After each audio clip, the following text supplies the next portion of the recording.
औरंगाबाद में अभी सड़कों पे पानी ज्यादा है, घरों में पानी कम आ रहा है। मैं जब कल रात औरंगाबाद आया तो मैं पूछ रहा था इनसे कि भाई सबसे ज्यादा परेशानी की समस्या क्या है औरंगाबाद। जिस जिले में हम लोग हैं वहाँ जानना बहुत जरूरी है। तो पता लगा कि 5-6 दिन में एक बार पानी आता है। तो बारिश की वजह से सड़कों पे पानी तो है, लेकिन घरों में पानी नहीं है और किस समय पानी आता है ये भी नहीं पता है। लेकिन टैक्स जो है पानी पे वो औरंगाबाद में सबसे ज्यादा है। तो सरकार टैक्स लेती है तो जनता को सुविधा क्यों नहीं देती। तो मैं समझता हूँ औरंगाबाद वासियों की तरफ से जो सबसे बड़ी समस्या थी, इस पे सबसे पहले मैं बात कर रहा हूँ कि सरकार को चाहिए, जब जो टैक्स मुंबई में भी नहीं है, पुणे में भी नहीं है, नागपुर में भी नहीं है, वो टैक्स औरंगाबाद में हैवी टैक्स, और फिर पानी की कोई सुविधा नहीं। तो आम जनमानस का ध्यान रखना सरकार की जिम्मेदारी है। सरकार इस विषय पर सोचे। दूसरा,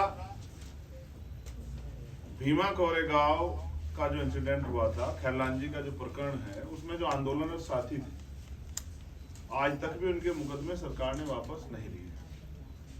जबकि महाराष्ट्र में जो मराठा क्रांति मोर्चा था आरक्षण के लिए, उनके मुकदमे सरकार ने वापस लिए। अच्छी बात है, कोई अपने हक के लिए बोलता है तो उस समय सरकार उसके आंदोलन को खराब करने के लिए तमाम तरह से प्रयास करती है, आंदोलन को बदनाम करने के लिए। लेकिन सरकार को समय रहते हुए जो झूठे मुकदमे लगाए गए उनको वापस ले लेना चाहिए। तो मेरी सरकार से मांग है कि भीमा कोरेगांव और खैरलांजी प्रकरण के मुकदमे वापस ले जाए। अभी तो सरकार विधायक तोड़ने में, विधायक जोड़ने में लगी हुई है। अभी तो सरकार अपने चुनाव चिन्ह के उसमें लगी, लेकिन याद रखे कि उनकी जिम्मेदारी अपनी पार्टी सरकार के से ज्यादा जनता के प्रति भी है।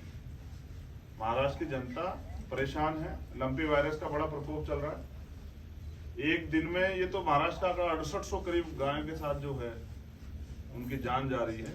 सरकार ने अभी तक कोई मुआवजा किसानों को नहीं दिया। बारिश के कारण किसानों की फसल जो है वो खराब हो गई है। 25% मुआवजा दे रही है सरकार, तो 50% तो किसान की वो लगती है उसमें आमद। वो जो अपनी मेहनत करता है, बीज लगाता है, रुपाई करता है, खाद डालता है, उसमें 50% लग जाता है। तो 25% देने से अच्छा जो है सरकार को चाहिए कि उनको ज्यादा मुआवजा दे, जिससे कि उनकी जिंदगी, किसानों की जिंदगी में आसानी बने।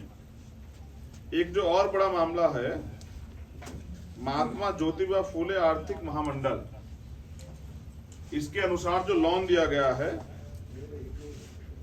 अन्ना भाऊ साठे, SC/ST, संत रोहिदास चर्मोद्योग, मौलाना आजाद अल्पसंख्यक आर्थिक विकास मंडल के जितने भी लाभकारी हैं, पहली बात तो क्योंकि कोरोना के बाद वैसे ही हालात खराब है, आर्थिक कमजोरी हो रही है, तो आम जो लोग किसी कारण से जो है वो अपना लोन नहीं चुका पाए, उनके कारण नया लोन मिलना बंद हो गया। तो मैं सरकार से मांग करूंगा, सरकार तो अपने पूंजीपति मित्रों के इतने बड़े बड़े लोन माफ करती है, तो यहाँ के आम जो है लोग, उनका इतना ये जो लोन है उसको माफ करे, जिससे कि उनकी वो जो आज सुसाइड करने कगार पे चले गए, उनकी जिंदगी सेफ। ये महाराष्ट्र की धरती जो है, ये राष्ट्रपिता ज्योतिबा फूले की धरती है, माँ फातिमा शेख, माँ सावित्रीबाई फूले की धरती है। और यहाँ स्कूल खोले उन्होंने, लेकिन पिछले कुछ ही समय 1600 से ज्यादा स्कूल बंद हुए। और इन सरकारी स्कूलों में कौन पढ़ता है? ये आप और मैं जानते हैं कि गरीब, आर्थिक रूप से कमजोर वर्ग के जो लोग हैं, SC/ST, OBC, माइनॉरिटी के लोग इन स्कूलों में पढ़ते हैं बच्चे, उनको बंद करके जो है ना वो शिक्षा का रास्ता बंद किया जा रहा है। क्योंकि हम तो ये समझते हैं कि बाबा साहब अम्बेडकर ने कहा कि शिक्षा शेरनी का वो दूध है जो पिएगा वो दहाड़ेगा। अगर शिक्षा के दरवाजे बंद हो जाएंगे तो हम लोग तरक्की कैसे करेंगे? हम पे तो शिक्षा एक ऐसा हथियार है, क्योंकि सरकार हमें लोन भी नहीं देती, हम पे रोजगार भी नहीं है, नौकरियां भी इतनी पर्याप्त नहीं है, तो हम शिक्षा के द्वारा पढ़ के छोटे मोटे बिजनेस करके, प्राइवेट काम करके आगे बढ़ रहे हैं। सरकार उसके रास्ते को बंद कर रही है, ये खतरनाक है। ये एक सोची समझी साजिश लगती है, जिससे कि गरीब, शोषित वर्ग के बच्चे जो पढ़ ना पाए। एक और बड़ा इशू है, डॉक्टर बाबा साहब अम्बेडकर रिसर्च सेंटर जो है, उसके जो PhD धारक है, मैं मांग करता हूं कि उनको सभी को फेलोशिप दी जाए, जिससे कि वो बच्चे पढ़ लिख के महाराष्ट्र के लिए योगदान दे, देश के लिए योगदान दे और दुनिया में महाराष्ट्र का नाम रोशन करे। और अब एक जो सबसे इम्पोर्टेंट मामला जो आजकल बड़े पैमाने पर चल रहा है महाराष्ट्र में, उसकी बात इसलिए करनी पड़ेगी क्योंकि RSS का हेडक्वार्टर नागपुर में है। मैं पिछले कुछ दिनों से देख रहा हूं कि मोहन भागवत जी बड़े बदले से नजर आ रहे हैं। उनके स्टेटमेंट भी थोड़े से बदल गए हैं, उनकी भाषा शैली में परिवर्तन। वो कह रहे हैं कि जाति खत्म कर देनी चाहिए, वर्ण खत्म कर देना चाहिए, शमशान नल एक होने चाहिए। तो मुझे लगता है देर से शायद एहसास हुआ, इतने लंबे समय तक जिन्होंने गैर बराबरी को सींचा हो, आज उनकी बातों में बदला असर इस बात को महसूस करा रहा है कि कोई और षड्यंत्र जो है इन वर्गों के खिलाफ हो रहा है। क्योंकि अब पिछले 5 साल में जो संघर्ष हम लोगों ने किया, उसके बाद आदिवासी हों, ओबीसी के लोग हों, शेड्यूल कास्ट के लोग हों, शेड्यूल ट्राइब के लोग हों या माइनॉरिटी के लोग हैं, वो अपने अपने हिस्से की लड़ाई लड़ने लगे हैं। वो आंदोलन भी कर रहे हैं, जिससे कि बीजेपी में बौखलाहट है।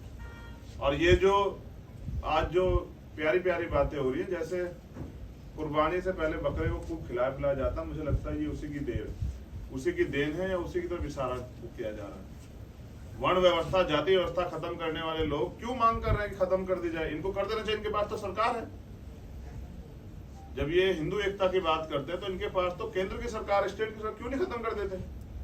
जाति के आधार पर जो अन्याय सह रहे हैं इस देश में, शेड्यूल कास्ट, बैकवर्ड और माइनॉरिटी के लोग, शेड्यूल ट्राइब के लोग, उन्होंने जो अन्याय सहा है, इसके बारे में बोलने से काम चल, धरातल पे काम करना पड़ेगा। मुझे ऐसा लगता है कि जो आंदोलन चल रहा है उसकी वजह से मोहन भागवत जी के सुर बदले हैं, लेकिन इनकी कथनी करनी पहले से फर्क है।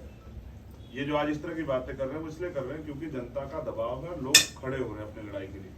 और मुझे उम्मीद है कि जो डॉक्टर बाबा साहब अम्बेडकर ने कहा कि 21वीं सदी हमारी, कमजोर लोग जो है अपनी ताकत का एहसास कर रहे हैं और बहुत जल्द जो है बाबा साहब अम्बेडकर के आदर्शों पे, उनके सपनों पर आधारित भारत की तरफ हम लोग बढ़ रहे हैं। संघर्ष जारी है। कल मैं येवला आया था, उसी के बाद में औरंगाबाद आया, क्योंकि येवला वो धरती है और 13 अक्टूबर 1935 के दिन उसी धरती पे, जहाँ हम जिसको मुक्ति भूमि के नाम से हम लोग जानते हैं, बाबा साहब अम्बेडकर ने संकल्प लिया कि मैं हिंदू धर्म में पैदा हुआ, ये मेरे बस की बात नहीं, लेकिन मैं हिंदू धर्म में मरूंगा। और फिर आज के दिन 14 अक्टूबर को, वैसे वो तिथि विजयदशमी की, लेकिन आज के दिन तिथि के हिसाब से 14 अक्टूबर 1956 को बाबा साहब ने बौद्ध धर्म की दीक्षा ली। तो पूरे देशवासियों को भी धम्मचक्र परिवर्तन दिवस की हार्दिक बधाई, सब मीडिया बंधुओं को भी। और मेरा भी ये मानना कि बाबा साहब के आदर्शों पर चल के आने वाले समय में उनके अनुयायी, बाबा साहब ने लाखों लोगों के साथ बौद्ध धर्म की दीक्षा ली थी, हम लोग करोड़ों लोगों के साथ जो है बौद्ध धर्म की दीक्षा लेके इस देश को बौद्धमय भारत बनाने के लिए, यानी कि मानवता का राज लाने के लिए काम करेंगे। ऐसा संकल्प भी कल हम लोगों ने वहाँ किया है। धन्यवाद। अभी मीडिया के साथियों कोई सवाल हो तो वो पूछे, लेकिन मैं एक बात को और बता दूं